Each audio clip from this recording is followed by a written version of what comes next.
Hey guys, welcome to GJverse. This is me GJ. ഇന്ന് 2026 ആദ്യത്തെ ദിവസമായിട്ടുള്ള ജനുവരി 1st ആണ്.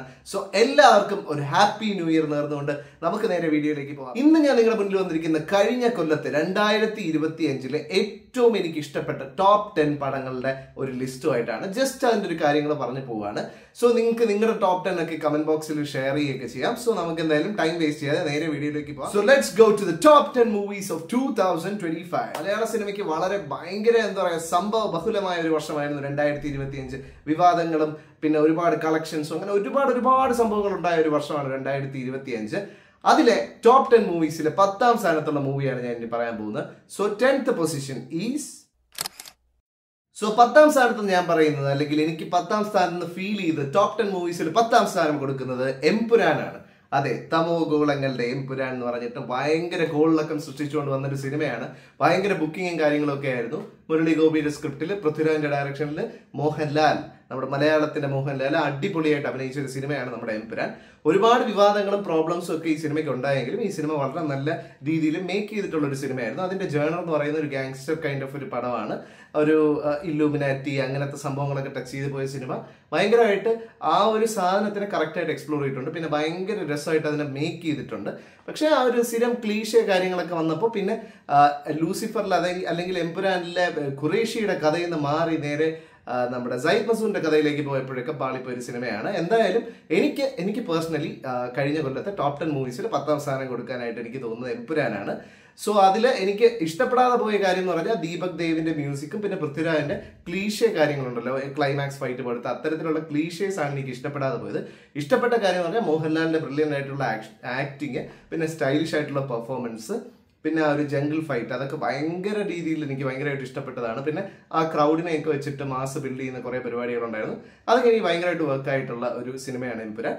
So ഇതാണ് ഞാൻ 10ാം സ്ഥാനത്തായിട്ട് പ്ലേസ് ചെയ്യുന്നത്. സോ നിങ്ങൾ അതിന് എഗ്രി ചെയ്യുന്നോ ഇല്ലേ എന്നൊക്കെ കമന്റ് ബോക്സിൽ രേഖപ്പെടുത്താം. സോ നമുക്ക് അടുത്തത് നേരെ 9ാം സ്ഥാനത്തുള്ള പടത്തിലേക്ക് പോകാം. Which is the movie on 9th position. So 9ാം സ്ഥാനത്തുള്ള മൂവിയായിട്ട് എനിക്ക് തോന്നിയത് DS ഇറയാണ്. അതെ, ഹൊറർ ജേണറിനോട് 100% നീതി പുലർത്തിയ ഒരു കിടിലം ഹൊറർ മൂവി തന്നെയായിരുന്നു DS ഇറ. പ്രണവ് മോഹൻലാലിന്റെ ബ്രില്യൻ്റ് ആയിട്ടുള്ള ആക്ടിങ്, അദ്ദേഹത്തിന് ഇത്രയും നന്നായിട്ട് അഭിനയിപ്പിച്ചെടുക്കാൻ പറ്റുമെന്ന് നമുക്ക് രാഹുൽ സദാശിവൻ കാണിച്ചു തന്നു. സോ അത്തരത്തിൽ നല്ല രീതിയിൽ വന്നിട്ടുള്ള രാഹുൽ സദാശിവനാണ് ഈ സിനിമയുടെ ഡയറക്ടർ. സോ കിടില ഒരു പടം തന്നെയാണ് DS ഇറ.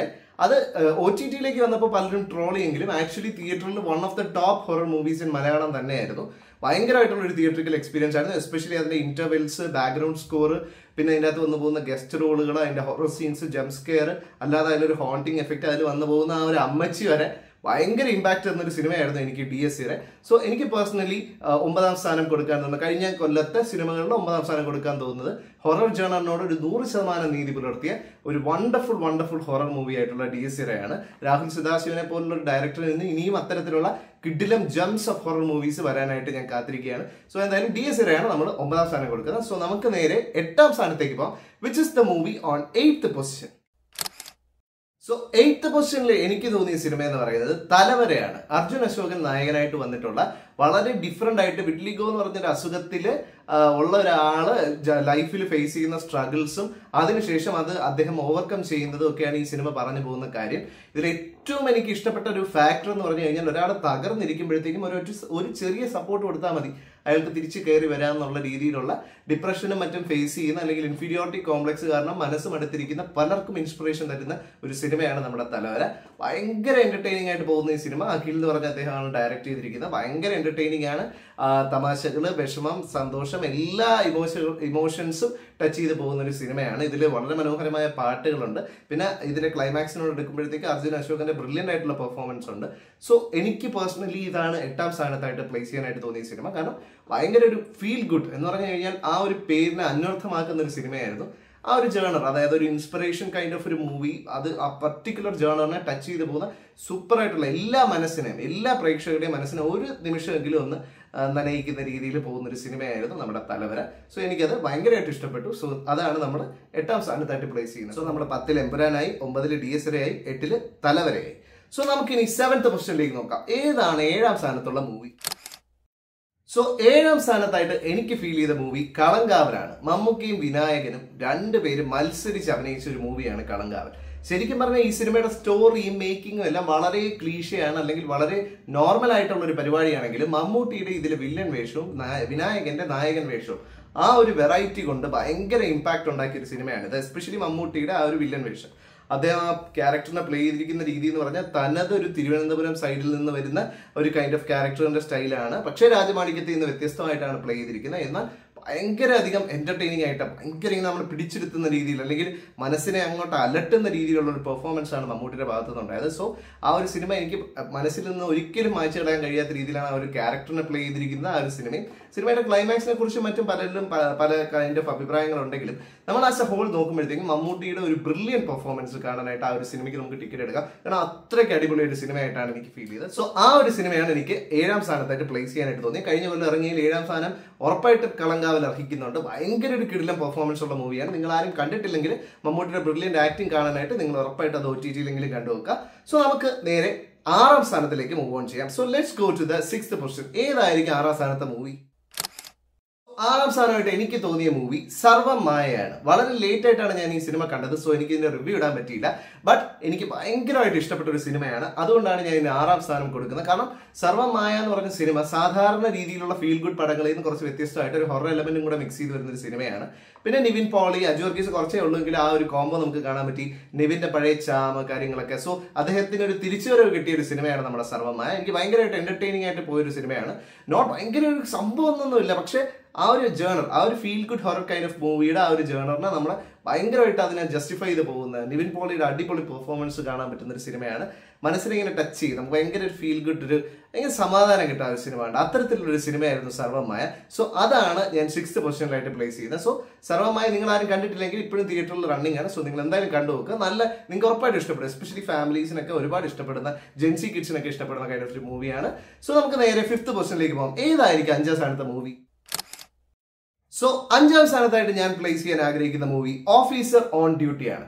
കുഞ്ചാക്കോ ബോബന്റെ one of the best, career best performance കാണാൻ പറ്റിയ ഒരു മൂവിയാണ് നമ്മുടെ ഓഫീസർ ഓൺ ഡ്യൂട്ടി. അദ്ദേഹം ഒരു പോലീസ് വേഷം ചെയ്തപ്പോൾ നമുക്ക് നായാട്ടിലൊക്കെ ഒരു വേറൊരു കൈൻഡ് ഓഫ് ഒരു പോലീസ് വേഷമാണ്. ഇതിലേക്ക് വന്നപ്പോഴത്തേക്കും ഭയങ്കര പക്ക സീരിയസ് ആയിട്ട് എന്നാൽ മാസ് എലമെന്റ്സ് ഉള്ള ഒരു അടിപൊളി ഒരു പോലീസ് വേഷമാണ് അദ്ദേഹത്തിന്. ഇതിലെ ആ ഒരു വിശാഖ് എന്ന് പറഞ്ഞ വില്ലൻ ക്യാരക്ടർ പ്ലേ ചെയ്തിരിക്കുന്ന അദ്ദേഹമാണെങ്കിലും ഒക്കെ ഭയങ്കര ബ്രില്യൻ്റ് ആയിട്ടുള്ള പെർഫോമൻസസ് കാഴ്ചവെച്ചിരുന്ന ഒരു സിനിമയായിരുന്നു നമ്മുടെ ഓഫീസർ ഓൺ ഡ്യൂട്ടി.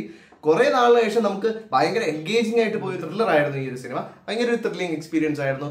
ആ മയക്കുമരുന്നിന്റെയൊക്കെ യൂസേജ് കാരണം ഉണ്ടാകുന്ന അപകടങ്ങളും കുട്ടികളെ അത് എത്ര മോശമായിട്ടുള്ള രീതിയിൽ ഇൻഫ്ലുവൻസ് ചെയ്യാമെന്നും അത്തരത്തിലുള്ള ഒരുപാട് സീരിയസ് ആയിട്ടുള്ള സമൂഹത്തിനെ ഇമ്പാക്ട്ഫുൾ ആയിട്ട് ബാധിക്കുന്ന ഒരുപാട് വിഷയങ്ങളെ ചർച്ച ചെയ്ത് പോയൊരു സിനിമയായിരുന്നു ഓഫീസർ ഓൺ ഡ്യൂട്ടി. സോ ആ ഒരു സിനിമ ആക്ച്വലി എല്ലാ കുട്ടികളും ഉൾപ്പെടെ എല്ലാവരും കണ്ടിരിക്കുകയാണ്. കാരണം ഒരുപാട് റോങ് ആയിട്ടുള്ള കാര്യങ്ങൾ ബാംഗ്ലൂരിലും മറ്റും പബ്ബുകളിലൊക്കെ ആയിട്ട് നടക്കുന്നത് ഈ സിനിമയിൽ കാണിക്കുന്നുണ്ട്. അതൊക്കെ ഒരു പരിധി വരെ ശരിയാണ്. സോ അത്തരത്തിലുള്ള റോങ് മെസ്സേജസ് ഒന്നും ആളുകളിലേക്ക് പോകാതിരിക്കാൻ ഈ ഒരു സിനിമയിൽ ഒരുപാട് റൈറ്റ്ഫുൾ ആയിട്ടുള്ള മെസ്സേജസും കാര്യങ്ങളുണ്ട്. സോ വളരെ നന്നായിട്ട് എക്സിക്യൂട്ട് ചെയ്യപ്പെട്ടിട്ടുള്ള ഒരു സിനിമ തന്നെയാണ് നമ്മുടെ ഓഫീസർ ഓൺ ഡ്യൂട്ടി. സോ അതാണ് നമ്മുടെ 5th പൊസിഷനിലുള്ള movie officer on duty. So നമുക്ക് നേരെ 4th പൊസിഷനിലേക്ക് മൂവ് ഓൺ ചെയ്യാം. കഴിഞ്ഞ കൊല്ലം ഇറങ്ങിയതിൽ 4ാം സ്ഥാനം കൊടുക്കാനായിട്ട് ഞാൻ വിചാരിക്കുന്ന സിനിമ രേഖാചിത്രമാണ്. കഴിഞ്ഞ കൊല്ലം തുടങ്ങിയപ്പോൾ തന്നെ ഇറങ്ങിയ സിനിമയാണിത്. ആസിഫ് അലിയുടെയും അനശ്വരയുടെയും ബ്രില്യൻ പെർഫോമൻസസ്, സിദ്ദിഖ് പോലെ ഒരുപാട് ആക്ടേഴ്സിന്റെ ബ്രില്യൻ പെർഫോമൻസ് പറഞ്ഞ ഒരു സിനിമ. കുറച്ച് ലാഗും കാര്യങ്ങളൊക്കെ ഉണ്ടെങ്കിലും മമ്മൂട്ടിയുടെ ഗസ്റ്റ് റോളും കാര്യങ്ങളൊക്കെ വന്നപ്പോഴത്തേക്കും സിനിമ ഭയങ്കര ഒരു എന്റർടൈനിങ് ആയിട്ട് പിന്നീട് മാറുകയും ഭയങ്കര ഒരു variety kind of investigative movie ആയിട്ട് മാറുകയും ചെയ്തു. സോ അതുകൊണ്ട് ഞാൻ 4ാം സ്ഥാനം കൊടുക്കാൻ ആഗ്രഹിക്കുന്ന രേഖാചിത്രമാണ്. സോ അതിനോടൊപ്പം തന്നെ 4ാം സ്ഥാനം ഷെയർ ചെയ്യുന്ന മറ്റൊരു സിനിമ കൂടിയുണ്ട്. അതിന്റെ ഒരു പേഴ്സണൽ ഫേവറേറ്റ്, ഭയങ്കരമായിട്ട് എനിക്ക് ഇഷ്ടപ്പെട്ട ഒരു സിനിമയാണ്. പക്ഷെ എല്ലാവർക്കും വർക്ക് ആവണമെന്നില്ല. ആ സിനിമയാണ് റോന്ത്. റോന്ത് എന്ന് പറഞ്ഞ സിനിമ എനിക്ക് പേഴ്സണലി ഭയങ്കരമായിട്ട് വർക്ക്ഔട്ട് ആയ ഒരു സിനിമയാണ്. കുറച്ച് മനസ്സിനെ പിടിച്ചുലയ്ക്കുന്ന ഒരു കൈൻഡ് ഓഫ് സിനിമയാണെങ്കിലും ദിലീഷ് പോത്തന്റെ അഭിനയം, oh my god, what an actor. ശരിക്കും അദ്ദേഹം ഒരു ഡയറക്ടറിനേക്കാൾ ഉപരി ഒരു ഭയങ്കര ബ്യൂട്ടിഫുൾ ആയിട്ട് അഭിനയിക്കുന്ന ഒരു നടനാണ്. സോ അദ്ദേഹത്തിന്റെ ഒരു ബ്രില്യൻ പെർഫോമൻസ് ഇതിനകത്ത് ഒരു പോലീസ് ക്യാരക്ടറായിട്ട് പ്ലേ ചെയ്തിട്ടുണ്ട്. ആ ഒരു പെർഫോമൻസും പിന്നെ അല്ലാതെ നമ്മുടെ മനസ്സിനെ ചെറുതായിട്ടൊന്ന് ടച്ച് ചെയ്ത് പോകുന്ന രീതിയിലുള്ള കുറച്ച് ഡിസ്റ്റർബിംഗ് ആയിട്ടുള്ള ക്ലൈമാക്സ് ഒക്കെ ഉള്ള ഒരു സിനിമയാണ് റോന്ത്. സോ ആ ഒരു സിനിമ നമ്മുടെ രേഖാചിത്രം പോലെ തന്നെ 4ാം സ്ഥാനം അർഹിക്കുന്നതാണ് ഞാൻ കരുതുന്നത്. കാരണം എനിക്കത് അത്തരത്തിലൊരു കൈൻഡ് ഓഫ് ഒരു പിടിച്ചുലയ്ക്കുന്ന ഒരു സിനിമയായിട്ട് തോന്നി. സോ ഭയങ്കര ഒരു ഇമ്പാക്ട്ഫുൾ ആയിട്ടുള്ള ഒരു സിനിമയാണ്. പോലീസുകാരുടെ ജീവിതത്തിൽ, ദൈനംദിന ജീവിതത്തിൽ അവർ ഫേസ് ചെയ്യുന്ന കുറെ കാര്യങ്ങളെ പറയാതെ പറഞ്ഞു പോകുന്ന രീതിയിലുള്ള ഒരു സിനിമയാണ്. സോ നിങ്ങൾ ആ സിനിമ കണ്ടിട്ടില്ലെങ്കിൽ OTT-യിലുണ്ട്. കണ്ടു നോക്കുക. ഒരു വെറൈറ്റി കൈൻഡ് ഓഫ് ഒരു എക്സ്പീരിയൻസ് ആയിരിക്കും. ഒരു ആസ് എ മൂവി ആ ഒരു ജേണലിനോട് 100% നീതി പുലർത്തിയുകൊണ്ട് നമുക്ക് ആ സിനിമയ്ക്ക് 4ാം സ്ഥാനം കൊടുക്കാം. സോ അതാണ് 4th പൊസിഷനിൽ ഞാൻ പ്ലേസ് ചെയ്യുന്ന മൂവി, രേഖാചിത്രവും റോന്തും. സോ രണ്ടുപേരും ഷെയർ ചെയ്യുകയാണ്. സോ അടുത്തതായിട്ട് നമുക്ക് 3rd പൊസിഷനിലേക്ക് പോകാം. ഏതായിരുന്നു 3ാം സ്ഥാനത്തുള്ള മൂവി? സോ 3ാം സ്ഥാനത്തായിട്ട് ഞാൻ പ്ലേസ് ചെയ്യാൻ ആഗ്രഹിക്കുന്ന മൂവി ഇക്കോ ആണ്. കഴിഞ്ഞ കൊല്ലത്തെ ഭയങ്കര ഒരു വെറൈറ്റി ഒരു സിനിമയായിരുന്നു ഇക്കോ. കിഷ്കിന്ദ കാണ്ട മൂവി മേക്കേഴ്സിന്റെ ഗ്രൂപ്പിൽ നിന്ന് വന്ന ഒരു സിനിമയാണ് ഇക്കോ. അവരുടെ ആ ഒരു ട്രിലജി, ആനിമൽ ട്രിലജി തീരുന്ന നമ്മുടെ ഇക്കോയിലൂടെയാണ്. നായകളെ ഇത്രയധികം ഇമ്പോർട്ടൻ്റ് ആയിട്ട് പ്രസന്റ് ചെയ്ത, നോട്ട് ആനിമൽ സെന്റേഡ് ആയിട്ടുള്ള മൂവിയല്ല, പക്ഷെ ആനിമൽസിന് ഇത്ര ഇമ്പോർട്ടൻസ് കൊടുത്ത, അവർക്ക് പ്ലേ ചെയ്യാൻ പറ്റുന്ന, ഒരു മനുഷ്യന്റെ ജീവിതത്തിൽ അവർക്ക് പ്ലേ ചെയ്യാൻ പറ്റുന്ന ഒരു ഇമ്പോർട്ടൻസ് കാണിച്ച ഒരു സിനിമയാണ്. പിന്നെ ആ ഒരു പ്രൊട്ടക്ഷൻ എന്ന് പറഞ്ഞു കഴിഞ്ഞാൽ ചില സമയത്ത് അത് ജയിലിൽ പിടിച്ചിടുന്നത് പോലെയാണ് എന്നുള്ള രീതിയിൽ കാണിച്ചു തരുന്ന ഒരു സിനിമയാണ് നമ്മുടെ ഇക്കോ. വളരെ വെറൈറ്റി ആയിട്ടുള്ള, അതായത് എനിക്ക് ആ ഒരു സിനിമ തന്നൊരു എക്സ്പീരിയൻസ് ഭയങ്കര ഡിഫറെന്റ് ആയിരുന്നു. കുറച്ച് ലേറ്റ് ആയിട്ടാണ് ഞാൻ ആ പടം കണ്ടത്, പക്ഷേ ആ ഒരു എക്സ്പീരിയൻസ് ഭയങ്കര ഡിഫറെന്റ് ആയിരുന്നു. സന്ദീപിന്റെ സൈഡിൽ നിന്നുള്ള പെർഫോമൻസ് ആയാലും, ബിനു പപ്പു ആയാലും, അതിനകത്ത് വന്നിരിക്കുന്ന ആ ഒരു മ്ലാത്തി എന്ന് പറഞ്ഞ ചേട്ടത്തി ആ ഒരു പെർഫോമൻസ് ആയാലും, പിന്നെ അതിനകത്തുള്ള കുര്യച്ചന്റെ പെർഫോമൻസ്, എല്ലാ ക്യാരക്ടേഴ്സ്, കുറച്ച് ക്യാരക്ടേഴ്സിനെ തന്നെ വെച്ചിട്ട്, നരേൻ, അങ്ങനെ ഒരുപാട് കുറച്ച് ക്യാരക്ടേഴ്സിനെ വെച്ചിട്ട് അവരതിനകത്ത് ബ്രിങ് ചെയ്തിരിക്കുന്ന ഒരു കൈൻഡ് ഓഫ് ഒരു അറ്റ്മോസ്ഫിയർ ഉണ്ട്. വിനീതൊക്കെ വന്നിറങ്ങുമ്പോഴത്തേക്ക് ആ ഒരു കാർഡും മെല്ലെ മെല്ലെ ഓരോന്നായിട്ട് റിവീലായി വരുന്ന, അശോകൻ ഓരോന്നായിട്ട് ഇൻട്രൊഡ്യൂസ് ചെയ്ത് കൊടുക്കുന്ന, അത്തരത്തിൽ ആ ക്യാരക്ടേഴ്സിന്റെ ഒരു കൈൻഡ് ഓഫ് ഒരു ജേർണിയിലൂടെ ഇങ്ങനെ കൊണ്ടുപോയിട്ട് പിന്നീട് ഒരു അൾട്ടിമേറ്റ്ലി ഭയങ്കര ഒരു ട്വിസ്റ്റും ഒക്കെ കൊണ്ടുവന്ന ഒരു സിനിമയായിരുന്നു നമ്മുടെ ഒരു ഇക്കോ. ഭയങ്കര ഒരു നല്ല തിയേറ്റർ എക്സ്പീരിയൻസ് തന്നൊരു സിനിമയാണ്. അത് നമ്മുടെ ശരിക്കും ഒരു കാട്ടിനകത്തോട്ട് കയറി പോകുന്ന പോലെ ഒരു ഫീല് കിട്ടിയ ഒരു സിനിമയാണ്. സോ ആ ഒരു സിനിമയ്ക്ക് ഉറപ്പായിട്ടും കഴിഞ്ഞ കൊല്ലത്ത് നമ്മളൊരു ടോപ്പ് 10 സിനിമ എടുത്ത് നോക്കുമ്പോൾ 3ാം സ്ഥാനം, അത് എനിക്ക് മാത്രമല്ല പലരുടെയും ഫേവറേറ്റ് ലിസ്റ്റിൽ ഉറപ്പായിട്ടും ഉണ്ടാവുമെന്ന് എനിക്കറിയാം. സോ എനിക്ക് പേഴ്സണലി 3ാം സ്ഥാനം എനിക്ക് തോന്നിയ സിനിമ ഇക്കോ ആണ്. സോ അതാണ് നമ്മൾ 3ാം റാങ്ക് അല്ലെങ്കിൽ 3ാമത്തെ സ്ഥാനം കൊടുക്കുന്നത്. സോ നമുക്ക് നേരെ ഇനി 2ാം സ്ഥാനത്തിലേക്ക് പോവാം. ഏതായിരിക്കും 2ാം സ്ഥാനം കിട്ടിയ സിനിമ? Second position goes to none other than Lokah. Chandra എന്ന് പറഞ്ഞിട്ടുള്ള ലോക്കയുടെ ചാപ്റ്റർ 1 ചന്ദ്രയാണ് ഞാൻ 2ാം സ്ഥാനം കൊടുക്കാൻ ആഗ്രഹിക്കുന്ന സിനിമ. തിയേറ്ററിൽ വമ്പൻ കളക്ഷൻ സൃഷ്ടിച്ചുകൊണ്ട് മുന്നേറിക്കൊണ്ടിരുന്ന സിനിമ ഭയങ്കരമായിട്ട് ആളുകളുടെ ഇടയിൽ ചർച്ചയായി. സൗത്ത് ഇന്ത്യ, നോർത്ത് ഇന്ത്യ മാത്രമല്ല ലോകം മുഴുവൻ ചർച്ചയായിട്ടുള്ള ഒരു സിനിമയാണ് ലോക. കള്ളിയങ്കാട്ട് നീലി എന്നൊരു യക്ഷി സ്വരൂപ ആ ഒരു കൈൻഡ് ഓഫ് സാധനത്തിൽ നിന്ന് അതിനൊരു സൂപ്പർ ഹീറോ ആയിട്ട് കൊണ്ടുവരാമെന്ന് ചിന്തിച്ച ആ ഒരു തോട്ട് മുതൽ അതിനകത്ത് എക്സിക്യൂട്ട് ചെയ്ത് വെച്ച ഓരോ പരിപാടിയും സൂപ്പർവായിരുന്നു.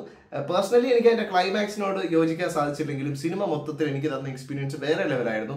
ഒരു അവഞ്ചേഴ്സ് ഒക്കെ കാണുന്ന ഒരു ഫീല് മലയാളത്തിൽ നിന്ന് വളരെ ഒരുപാട് ബഡ്ജറ്റ് ഒന്നും ഇല്ലാതെ ജനറേറ്റ് ചെയ്യാൻ പറ്റി. അതിന്റെ പിന്നിൽ ദുൽഖർ സൽമാന്റെ ഒരു കോൺഫിഡൻസും ഒക്കെ ഉണ്ടായിരുന്നു. സോ മൊത്തത്തിൽ എനിക്ക് ഭയങ്കരമായിട്ട് ഇഷ്ടപ്പെട്ട ഒരു സിനിമയാണ് ലോക.